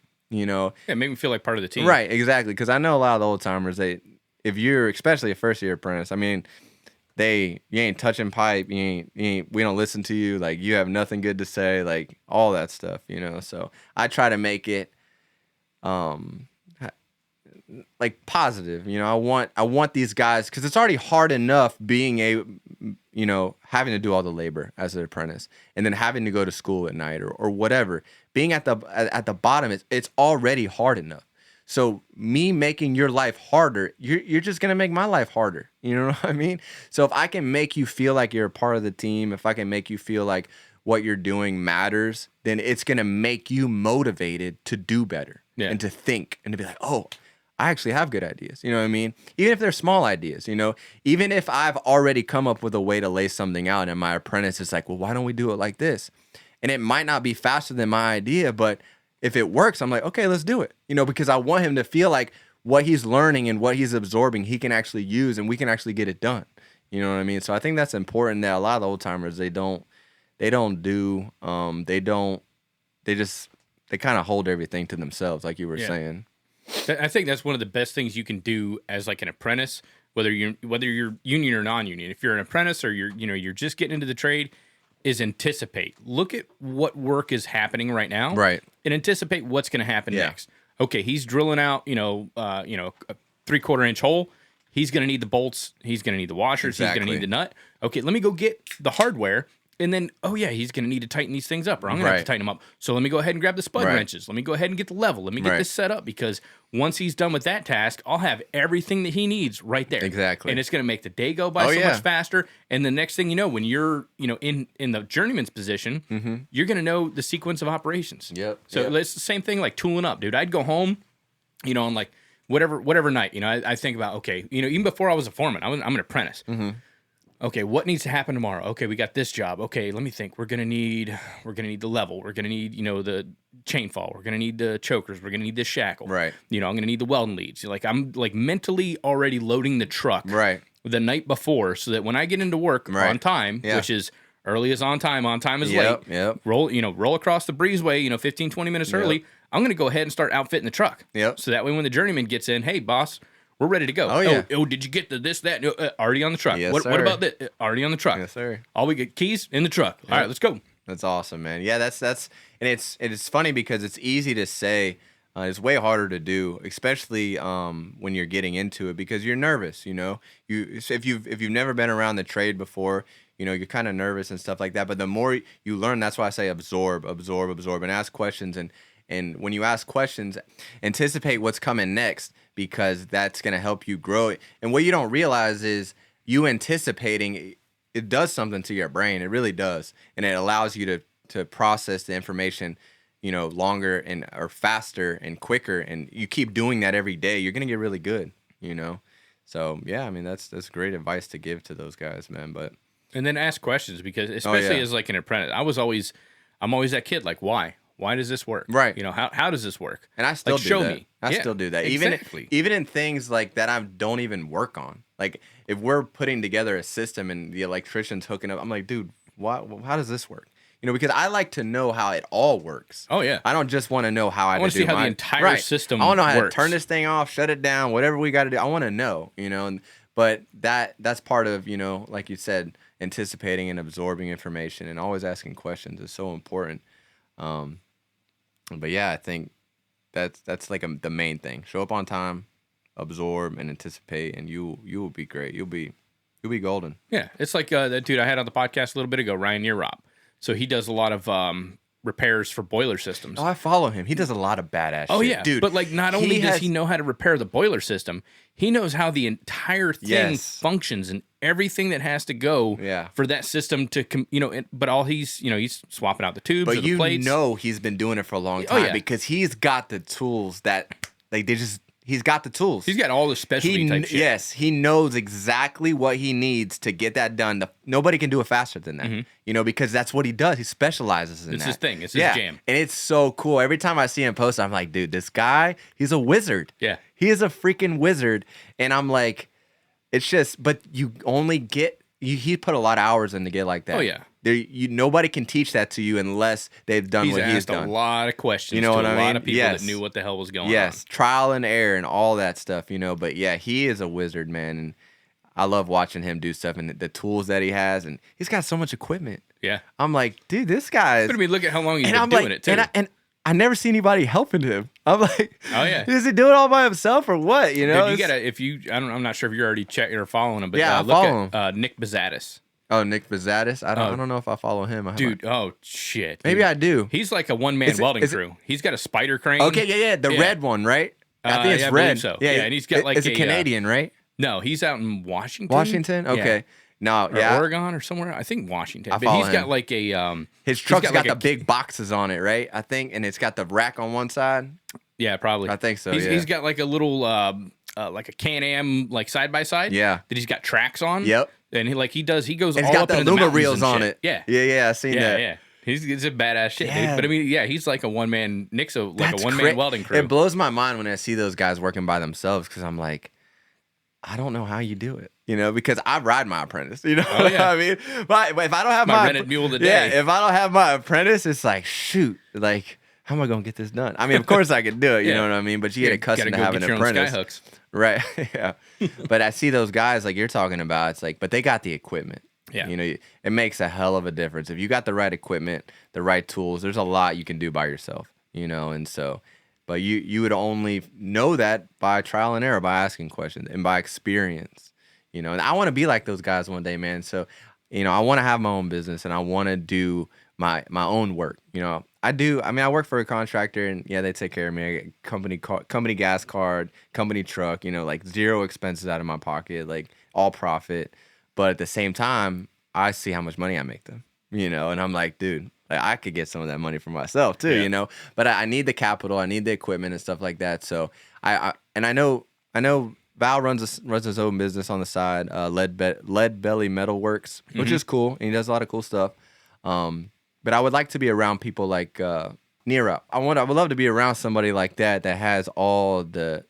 I mean they. The equipment, the tooling, the contracts. You know, I got so many questions. You know what I mean? Dude, reach out to him on Instagram. I know, he's pretty sociable. He seems like a real serious guy, though. So I'm like, I don't know, you know. Oh no, he's super cool. Is he? I mean, okay, cool. Yeah, he's a hard ass, but I mean, you got to be doing that type of work. Yeah. I mean, he's out there by himself getting his shit done. I That's mean, cool, you got to man. be.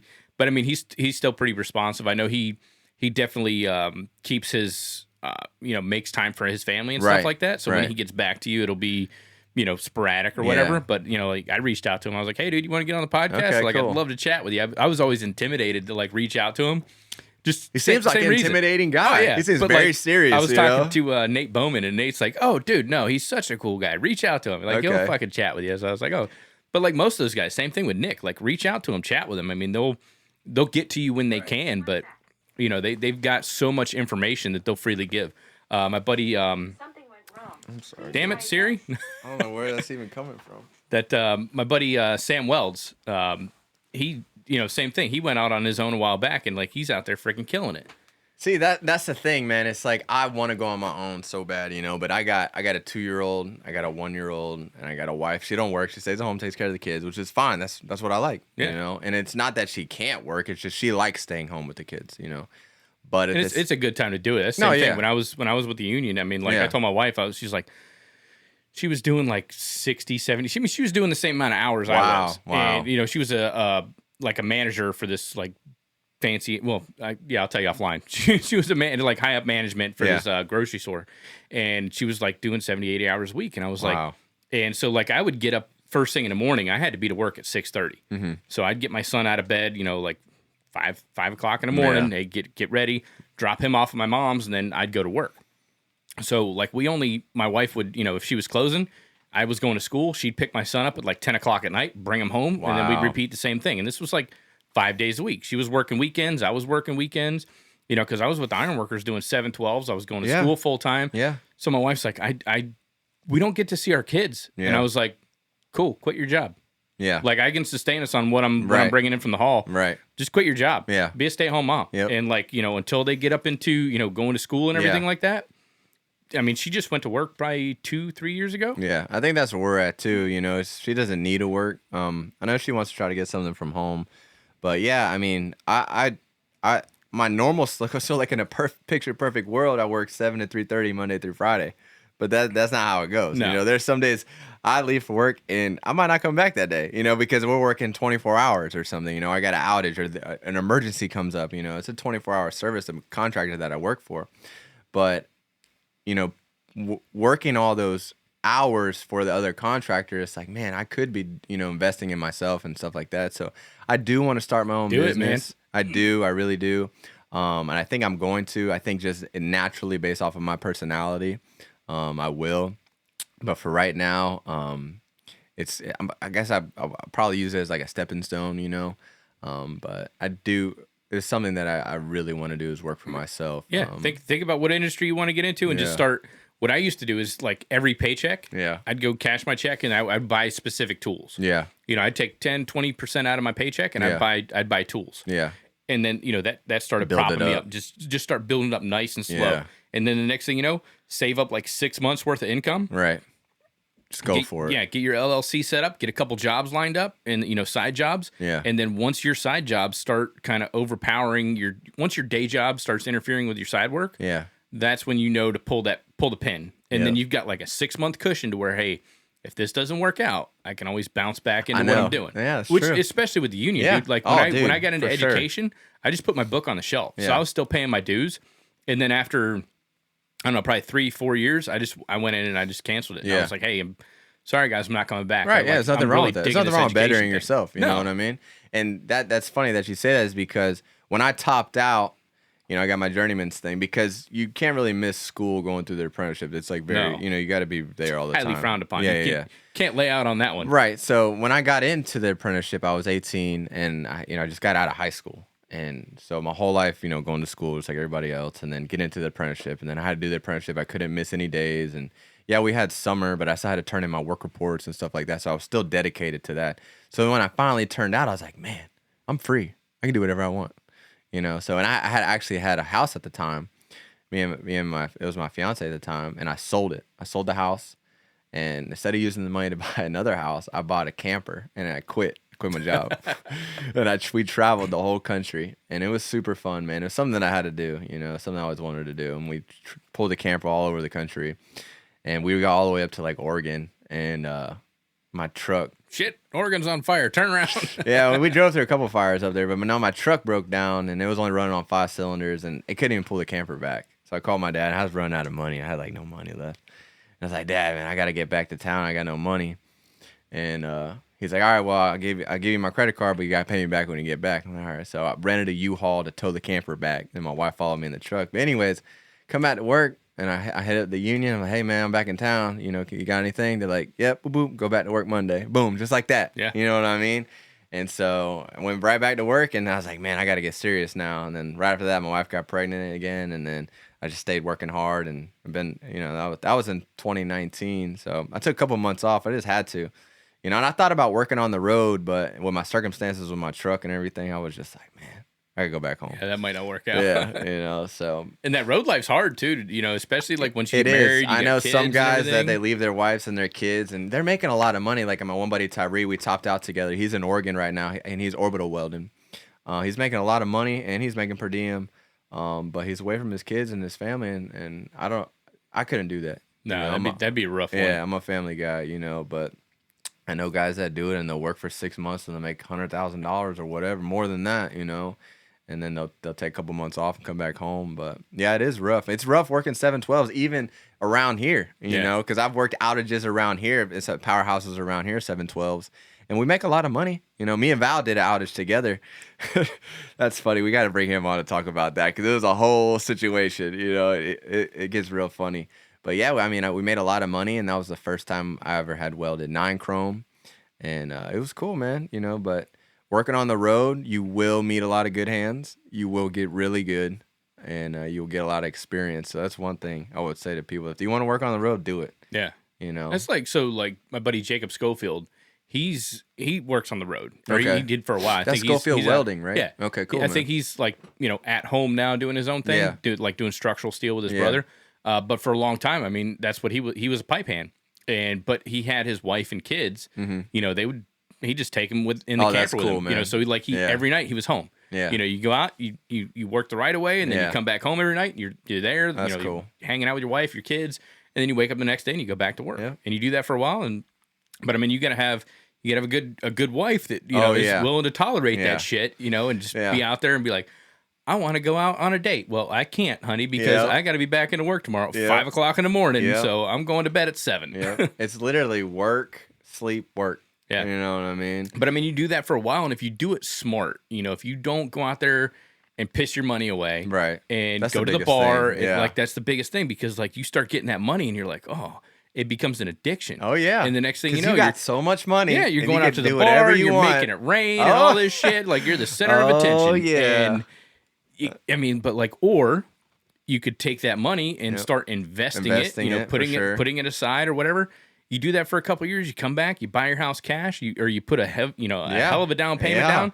Now you got a decent mortgage payment. You know, maybe you do a 15-year mortgage instead of a 30, and then boom, you're debt free. Yep. Same thing, you know, going trades versus college. Yep. Like I come out, I'm debt free. You know, I busted my ass. Now I got a job that's 15, 20 minutes from the house. I don't make a whole lot, but you know what? I'm home every night, and I got a comfortable living because everything's paid off. Yeah, there's so many avenues. And I can go fishing this weekend. I can go hunting next weekend, and there's so many avenues with the trade, man, and it's so important that people know that, you know, because it's not all about college and, you know, being a doctor. And like, we need all those stuff for society and stuff like that, but it's not. But not everybody. Yeah, not everybody needs to go down that trail. Exactly. It's not. You don't want me working on your freaking brain.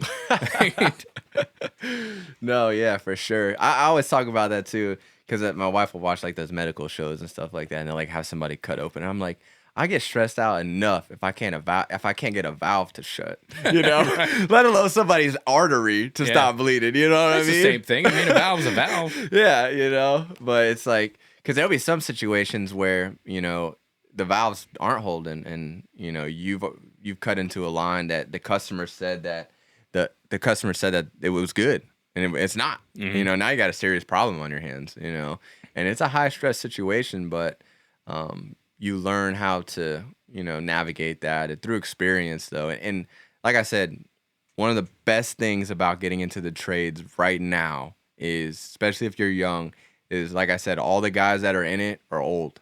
They got a lot of experience. They got a lot of knowledge. So I feel like there's like a window of opportunity where you can learn a lot very quickly, because they can teach you what they've been doing for years and years. You know, you're not going to have to learn on your own. So, and that's a benefit of being a younger guy in the trade is you have these older guys around you that even now I'm a foreman now. I'll go to a job and something I can't figure out. And I got guys working for me that are older than me, and they help me get it done. You know what I mean? So I think even though you're the foreman, Right. they're working for you. Right. You know, they've got twice the amount of experience you do. Twice. You can always walk up to him and be like, "Hey, man, how would you do?" I did that, at a lot of jobs. Yes. This dude, Ralph Forehand, man, one of my ironworker buddies. Like, I mean, he's the same thing. He's been doing this shit 20, 30 years. Right. Here I am, 25-year-old foreman. Yeah. I got my brown hard hat on. And I roll up in there. I'm like, shit, I can't figure this out. I was like, okay, I got Ralph and I got Don. Yeah. Hey guys, come here. Exactly. Let's come up with a plan. And it's so good to have. They're so cool. They're like, Yep. oh yeah, ran into this back in Yep. '78. Yep. Do this, do that, do that. No, like, fuck it, this is brilliant, man. Exactly. And now I've got that in my toolbox. Exactly. And they were like more than happy. They weren't like, fuck him, let him figure it out on his own. I had to. You know what I Right. mean, they were freely there to give me the Right. information in their borderline retirement. Right. And it's funny because a lot of those old timers, because being a young foreman as I am now, they talk about how, of course, they could be a foreman if they wanted to, but they choose not to. Yeah. Which I totally respect. They don't want the stress. Yeah, I get it. They've been there. They've done that. I get it. Yeah. But I love that you guys have the experience that you can help me and we can help each other and we get the job done. So being, that's why I think it's like a great time to get in right now is because there's a lot of older guys that have the experience. So you're going to learn faster and you can have somebody to lean on. You really do. You have guys that you might be in a hole and you don't know how to get out of it, but the guy you're working with does. He's been in that hole before. Yeah. He's like, dude, we're going to get out of this. Like, I've been here before. Let me show you how to get out. Whereas if you didn't have those people with you, it would be so stressful, one, and it would take twice or three times as long to get out of that hole. But since you have those older guys with you, it's like, man, I'll show you how to get it done. And then boom, you got that 20 years of experience you just got in 5 minutes. Mm-hmm. You know what I mean? So I think that's super great. A great time to get in right now, like I said, because those guys are going to start retiring soon. And then all you're going to have is like, you're going to have like me and the younger generation, which is not bad, but it's not going to be as easy to obtain years of experience so quickly. Yeah. You know what I mean? That was another hard part. So I remember the first time I had to push work. So pushing work is like being the foreman. Yeah. And we were doing this, shut down this rehab. And at the end of the job, like I had to lay everybody off. Because like with the union, I haven't you had go to do out, that yet. Well, so with the union, you go out and you're like, okay, this is the job that Yeah. needs to get done. We're going to man it. We're going to bring you out, 15 journeymen and, 5 or 7 apprentices and stuff like that. Once the job's over, the work's over. Yep. It's true. Work ourselves out of a job. Oh, yeah. That's what we do. But the hall is going to find them another job. Oh, yeah, for sure. But like you don't know it as the foreman, like when you have to lay people off until like the day of. Yeah. So like you check in for the morning report with the general foreman and all this stuff, and they just hand you a stack of paychecks. And you're like, oh fuck. Damn it. Man. And so I walked out there and like all these old timers have been helping me out through the whole job. No, I gotta go in there and look them dead in the eye and be like, I damn near like started crying. I was Oh like, my because like I gosh. didn't want to fire anybody. I've been working with these guys, we've been Yeah. out here on this, eating shit for 10 weeks. Working hard. And I was like, just passing out pay. I was like, hey man, I hate to do this to you, but like, and they're like, no, dude, I completely understand. Like I've been here before. They knew it was coming. Yeah, see you on the next one. Yeah. And it was like, that part sucked, is like laying people off. But I mean, at least Golly. they were cool with it. Yeah. Because I mean, like that's kind of how it is with the union. It's You go true. from one contractor to the Yeah, next. you work yourself out of a Sometimes- job, man. yeah. That's what you do. Sometimes you get retained, because there's more work. Yeah. Sometimes you don't. Yeah, and luckily I have not had to do that yet. And Oh, wait. I've been a foreman for 3 years now. I have not had to do that yet. There have been layoffs, but I have not had to lay anybody off. The company that I work for, I mean, we stay pretty busy. They've been around for a long time. It's a big mechanical contractor. So they keep a good group of guys around, and if they see you're an ace hand, they really try to keep you around. But yeah, I haven't had to do that yet, and I do fear the day that I have to do that because nobody wants to do that. No, you don't want to be that guy. Yeah, Nobody, like, fuck, man. Yeah. I was telling my general foreman, like, who I'm talking about. I was telling him, I was like, why can't you just like roll out, at 2:00 and do this yourself? Well, I got a meeting. Oh yeah, of course you Yeah. do. Son of a bitch. I know, man. That was the hardest part about being a foreman, is looking at some man in the eye and be like, hey man, I appreciate, the job that you did for me, but gotta let you go. It's tough, man, but it's true. We work ourselves That's out the of a nature of the job. game. And the first time I ever got laid off when I was an apprentice, man, I almost wanted to cry. I'm like, man, because I had just bought not a brand new car, but it was a pre-owned, but it was a sports car at the time. It was the wrong car to have in the trade. Oh yeah. I had a Nissan 350Z, and The salesman saw you coming. Yeah, well, I bought it used from a guy, but I was still making payments on it. But I was actually paying more in insurance than I was for my payments because I was so young. But yeah, I got laid off, man, and I was like, dude, and that's the only thing I had to pay for. I lived with my parents. Like, how am I gonna pay for this car? And I was so mad. I was like, man, I hate this. I ain't never doing it. I called my bullshit. I called my grandpa. I said, I ain't never doing this, blah blah. He brought me over to his house. He's like, listen, he's like, you're always gonna work yourself out of a job. He's like, but if you're good, he's like, you might be able to build yourself a reputation where you can get laid off and go straight to another job, and stuff like that. And that happens all the time. But that was like I mean, that's the best part about it. You get that layoff check, and then you just call the hall and be like, hey, I need another job. Yep. Okay, you got Monday, start over here. Exactly. Okay, cool. And it's always Sigh of something relief. new. Yeah. You know what I mean? But at that time, I had never happened to me before, and it was like, and my friends didn't understand it. I mean, we're 18 years old, and I'm like, yeah, I got laid off. You know what I mean? And they got no idea. They're like, oh, Ryan doesn't have a job anymore. They don't understand. Oh, now you can party. Right, and I didn't understand either. But, as you go through the trade, you realize, oh, that's just part of it. And it's not like you're laid off, like you're fired because you're no good. It's just the work is done. It's time to get on to the next project. And so that was a learning curve for me. But yeah, I mean, it's like you said, you work yourself out of a job, but it's on to the next one. Yeah, it's a lot of fun. I mean, there's going to be more jobs. I mean, people are constantly building shit. Stuff's breaking down. It's got to get repaired. Got to get reinstalled. You got to do swap outs. I mean, there's work to be done. Yep, always, and especially. I mean, these chip plants, man. They're right now. All these chip plants are coming out, and these. Oh, you could be putting chilled water lines everywhere. Oh yeah, chilled water lines, yeah, all that. But chemical line. I mean, we do all process piping, but it's just the world's not going to stop growing. No, and the one thing that's great about the piping industry is all energy is passed through piping systems. It don't matter what it is. I mean, yeah, all trades matter for the infrastructure of the city and civilization or world or whatever you want to look at it. But, I think the core of it is like linemen, pipeliners, pipe fitters, that's like the core of energy, and so you're always going to have work, always, without pipes. I mean, think about all the things that we use pipes for, and so I think that's why pipe fitters are one of the highest paid trade, and pipe welding is one of the highest paid. All your chilled water lines, your steam, everything goes in there. Natural gas, oil, steam, all of that. It's all powering, the community. It's powering the world. It's same with linemen and stuff like that. They're carrying power. They're transferring power.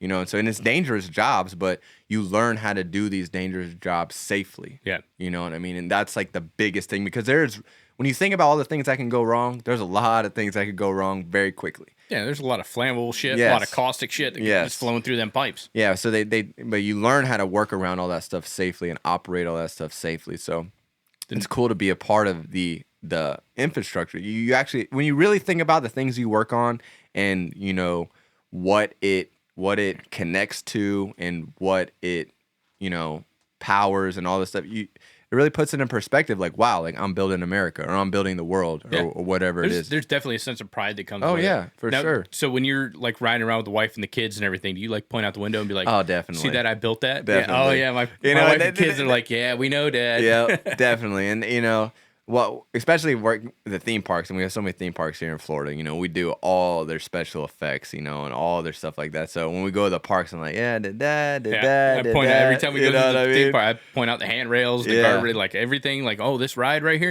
we did shut down. Like, I'll tell them the whole story. But it's funny because you tell people that aren't in the trade that, and they're like, oh, cool. But you tell somebody who's in the trade, like, oh man, exactly. They don't really understand the hard work and the critical aspect of it. They just think, oh, well, you did that. But they don't understand, like, I had that whole place shut down. Yeah. You know what I mean? They shut it down for me. Yeah, I had that whole, like, nothing was happening until I was done with what we had to do, So, like, we recently did an outage at a hospital, and I had to shut all the steam off because we were working on the steam, high pressure steam lines.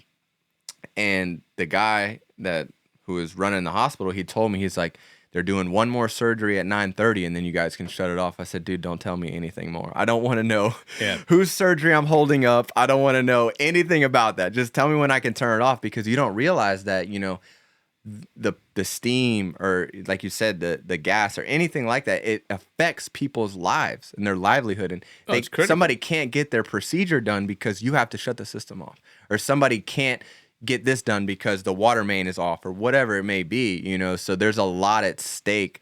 And, you just can't think about that kind of stuff. But when you do think about it after the fact, it's like, wow, like we did that, so it's super cool, super cool. Yeah. So you're doing like a YouTube channel now? Yeah. So I started a YouTube channel, same thing, Fitter Bowen.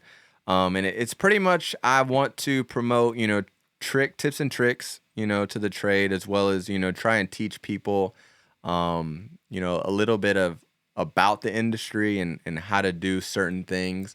I think YouTube is a great place to learn, like free education and stuff like that.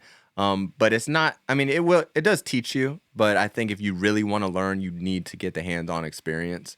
But yeah, I started a YouTube channel, Fitter Bowen, and I enjoy it. Like I said, it excites me to motivate people and to teach people. I love that. I love that part about it. I would love to like maybe one day like, go to like a school or something and talk to, the younger generation, because I was there at one point. Like I didn't know what I wanted to do with my life, and I didn't want to go to college or this and that. So I feel like I can be real relatable, and I get excited about whenever I can spark something in somebody, like, oh man, like I want to do like what he does, because that's how I felt at the time.